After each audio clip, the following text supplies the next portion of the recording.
Next question. Jocko. I coach high school football. What should I do with the star athlete who segregates himself and won't participate in hard drills, or won't participate hard in drills? Yeah. Now, this one I actually thankfully remembered that I said I would do this because when I got this is a Twitter question. And I responded to this Twitter question in one word. So, he says, I got this guy, star athlete, he won't participate in drills. What should I do with him? I responded in one word: bench. I saw that, by the way. So of course, then people start saying, well, it's and I was like, yeah, I know. We're on Twitter, right? We're on Twitter. There's more to it than what's happening. I just answered 798 questions, and this was 799. So not going to go into full detail. But then as people were kind of chiming in, I was like, okay, I'll answer this on the podcast so we can go into it a little bit more. Because yes, you're a coach, you're a leader. And obviously, I talk about this all the time. Leadership is a nuanced thing. It takes balance. It takes maneuvering. It takes chess playing. It takes mental jiu-jitsu. It takes all those things, right? So the obvious answer of just like bench, right. That's my meathead answer.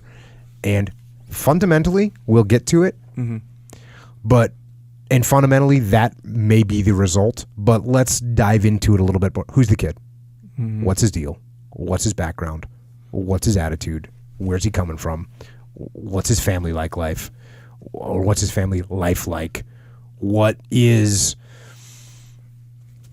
past performance? What's his record? What year is he in school? I mean, there's all kinds of things we need to know, right? So now once we've sort of figured out what he like, now that any one of those things, any one of those variables is gonna change our course of action a little bit, because being a leader doesn't mean you get to follow cookie cutter results or cookie cutter solutions to things, right? You're dealing with human beings, and every single human being is different, and every single human being has a little craziness to him that you cannot predict.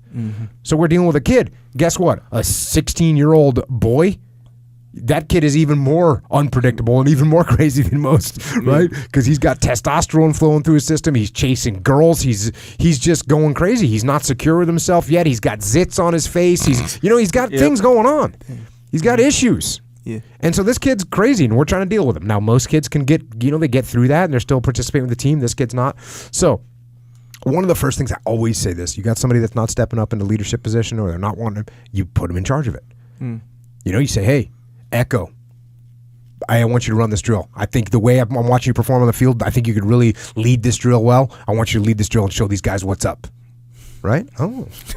So you know what I mean? Like, you got a little fired up face on your look just there. So that might take his attitude, and now instead of me saying, hey, Echo, you got to do this drill like everyone else, I already know that you don't want to do that. So I'm elevating you a little bit, giving your ego a little push, a little massage, and maybe you feel good about that now. And I say, hey, you can run this drill faster than anyone else. I want you to lead it. I want you to show them how to do it. I want you to make our team better.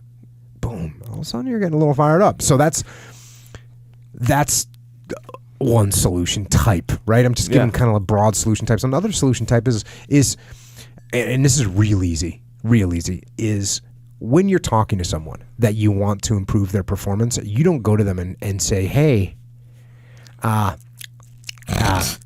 you need to get better, because you're just, right now, you're letting the whole team down. Right. And you're just, you think you're all good. You think you're so good that you don't need to coach, you don't need to run drills with the team. You need to run drills with the team. Now your attitude is, what are you talking about? So instead of saying that, I'm going to ego you up a little bit and say, hey, man, I'm going to talk to you. I got to talk to you because I see so much potential with you, with your game. I see your athletic ability, and I see the way that the other guys on the team look at you. You might not sense it. They look up to you. You're a leader, whether you want to be a leader or not. And the potential that you have as an athlete is not going to come to fruition unless you at least get some of your potential as a leader in line. So the reason I want you to run these drills isn't to make you better. I already know you're good. I already know you're good at the drills. The reason I want you to run these drills is because I want you to be even better. I want you to reach your potential. And by the way, you helping run these drills is going to make the team better. And the better the team does, the better you're going to do. The more scouts we're going to hear looking at you. So there's that. And obviously I'm going to explain to him why the drills are important for him and for the team and for him and the team together for everyone to reach their potential. So those are good too. And I guess overall, broadly, what I'd be doing this whole time is talking to the person, talking to the individual, trying to figure out what his reasons were for not wanting to participate in the drills. And then countering those reasons with logical answers. And, saying, hey, here's why it's important and explaining it to him. And then eventually you're going to get to a point where my coaching, my explaining, my maneuvering, my mental jiu-jitsu, none of it's worked. And he's still telling me, I'm not running the drills. I don't need to. Cool. Bench. Next question. You know what I mean? Well, you played ball. What do you think? Yeah. Because I didn't play football. Yeah, no, that's exactly right. I would think, and I'm trying to put myself in the mindset back when I was in high school. I remember going into my senior year. So we had kind of summer training. So it was really like high school summer training. 2 days. No. That was for fall. Oh, okay. And that was like a camp situation. But no, summer training, which was like after spring and stuff. And what they call it technique sessions. And all it was like, I played in high school. It was kind of like a slap back, which is a hybrid running back, wide receiver type. And so the technique sessions were just kind of passing drills and, just hand stuff and maybe even some footwork. But it was kind of fun. It was just, the quarterback was there and the receivers and the running backs, and you catch passes, run routes and stuff. And, for 45 minutes, hour. And so I remember going into my senior year and they're talking about, technique sessions this year, whatever. And I remember I was just talking to Jade, my brother. And I was like, technique sessions. It's the kind where if you don't go, you don't get in big trouble or nothing. It's just strongly encouraged, that kind of thing. And I was like, I'm not going to those, kind of, because I was real. I had done. You were the man. I had done well as a junior, and I knew that now as a senior, I'm really going to do well, whatever. That was my little thought. I don't need to go to those. So I was like, I'm not going into those with this kind of tone that like. That's for people who are trying to get better. Me, I'm already dope, kind of thing, And Jade goes. He goes, oh, yeah, like super sarcastic, like almost offended. He was like, oh, yeah, because you don't need that, huh? And then he said, yeah, because you're just so much better than everyone else. Actually, I think he said both of those. Yeah, and I was like, up. Bro, it hit me really hard. I was like, dang, he's right, man. I was like, even if I really believe, which it's dumb to believe that I won't benefit from that training, even if it's like I'm just like, I'm better than you. My whole team, by the way, the team sport. We all work together to win this stuff. Oh, you guys, I'm better than all you guys. Yeah. That's the feeling. It hit me real hard. I was like, I didn't miss any of them. Like, no, man, I'm committed to this. So there was that. So in that mindset, right, going in, because that's probably what it is. Yeah, it might be just that.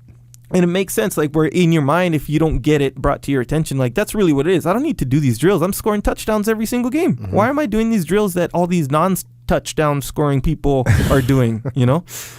Just put me in when it's time to score touchdown. Kind of an attitude, that's probably what it is. Or making tackles or whatever the position is. I don't know. So just like how you said, make him kind of in charge of it. Kind of like this guy, I don't know, let's say his name's Jim. I don't know. Jim, take these guys and show them how it's done, kind of thing in practice, because practice is imagine if you said, hey, I'm not going to go to this thing, and the coach came up to you and said, hey, Echo, are you missed 2 practices, and you're like, yeah, and he was like, hey, man, I need you to set the example and really show these guys how it's done, and you're not even showing up. Me back in those days, if you would have left out the, like, you didn't show up part, leave that part out, that would have compelled me way more. Like, if you're like, you're over here as a junior killing it, and now it's about to be your senior year, you show these guys how it's done. I'd be like, hell yeah, I will. Because it's like feeding the ego kind of thing. And boom, I would, big time take charge. In Pop Warner football, which is, younger guys. I played for the Kaloa Rams. Dang, they sound ruthless. They are. Still are, by the way. And so my coach, his name is Coach Scoville, and he had this it's kind of like a policy, kind of the thing where when you do jumping jacks, when you do, drills, like they call them grass drills. It's just like, oh, you do this stuff, you roll, you do these things. And while you do this in practice and even before the game when you're warming up, you yell as loud as you can.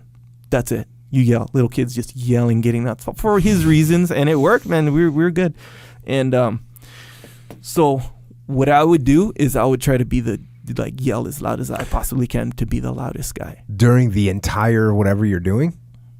You're just yelling the entire time. The drills, yeah. When it's your turn, not if you're standing. You stand up in line. Got it. And then the front three guys go. Yeah. So the coach stands in front of three lines, and the guys in the front are doing the drills. So he holds the ball, and you go and you just basically shuffle your feet, and he goes like that. Then you turn, then you come back, and he goes this way, turn, and then he goes down. Then you basically sprawl. You know, boom, stand back up, and and then he goes, okay, like that. And then the three guys run. Now it's the next guy's turn. Got it. You see what I'm saying? So, and when you're running, you got to yell too. So that's actually good cardiovascular work. Yeah. To be yelling because you can't breathe as much. What it does is gets you in the habit of just going hard every play, you know? And when you're done, you don't have to yell. You're cruising, you're resting, getting ready. And when it's go time, it's go time. And habitually, that's how it was, man. It really worked. And so anyway, when I would yell and the coach would do this to a lot of kids, when you'd yell super loud, you know how you can just hear that guy yelling above everybody? He would give that guy attention. He'd be like, look at this guy. He's getting nuts. Yeah, look at this guy. And now the next guy, he's going to try to out-yell that guy and go harder. So it's that same idea. You know, you give that guy props for working hard or showing everybody how it's done kind of thing. And it's like, man, he's going to keep that shit up. And everyone's going to want it. In fact, Jeff did me like that this week in training. So I go in and just like, okay, after training, it's like, everybody, you know. Jeffy Glover? Glover, yeah. He, you do some push-ups or what. He'll make you do some push-ups or whatever. And he's like, okay, do the triangle drill. You know when you're on your back, you rock back, you do a triangle. Yep. You rock back again, go to triangle the other side. So all levels are in there, beginners as well. And so I'm doing it. And he goes, oh, everybody in the middle of it. He goes, stop, watch how Echo does it. And I'm like, if I didn't see what was going on here, I would feel really empowered to show everyone how and so he successfully pulled that off as far as the feeling in my head to a grown adult that knows. Because were you doing them? Yeah, I was doing it with everybody. And he paused the whole class and said, watch how he does it. So it's this exact same concept. You stepped up your game a little bit? Taking up my technique, showed everybody, Yeah, no, it's good, man. That works then. And the point there is, even if you know that that's what they're doing to you, it still kind of works. Yeah. Hey, if you were the type of coach that had already had this happen before and you just benched guy and the coach had the reputation that you don't play around, this wouldn't have happened in the first place, really, would it? I agree. I think so. So you may have to set the example at some point. Yeah, the only drawback of that potentially is you could, because in high school, a lot of the times, you can have one or two guys on the team, sometimes even one guy on the team that'll dictate the outcome of the game. Where if this guy's playing, you'll probably win. If he's not, you'll probably lose. And you have those dynamics in high school. So if you run that risk where, if you're looking at a bigger picture, well, I guess this is a bad example. If you as a coach run things in a certain way, where you don't allow any slack, then the probability of this occurring is going to be less. Yeah, it can be done for sure. It's a funny story Leif tells sometimes is we were doing desert training, and long story short, there's an opportunity to have guys take a break and go to town and have some beer and get a good meal before the field training exercises start. And that's normal, what everyone does, but we didn't do that. We didn't take a break, didn't go get food, didn't go get beers, nothing. We just got after it more. And I didn't really think much of it, but Leif was like, yeah, of course we wanted to go, but no one wanted to ask you. Yeah. Because it was just no slack. We're not, obviously, we're out here to train and get some. We're not here to, go into town and drink a beer. No. Yeah. And it's kind of funny looking back, but I think that you can establish yourself as a type of leader that's just not going to allow, what are you talking about? You don't want to do the drills? Oh, but it starts with the little things. Who knows what this kid, maybe he didn't want to put on his practice jersey and he wanted to wear this. You know what I mean? Just little things. Right. Little things build up, and eventually he's seen it. Just like a normal kid, just like a 5-year-old that pushes the envelope with everything. Oh, yeah. Oh, maybe I can't get away with that. Well, what can I get away with? Can't get away with that. What can I get away with? Mm-hmm. People like to push the envelope. Story of my life, man. Yeah. No slack. Right now.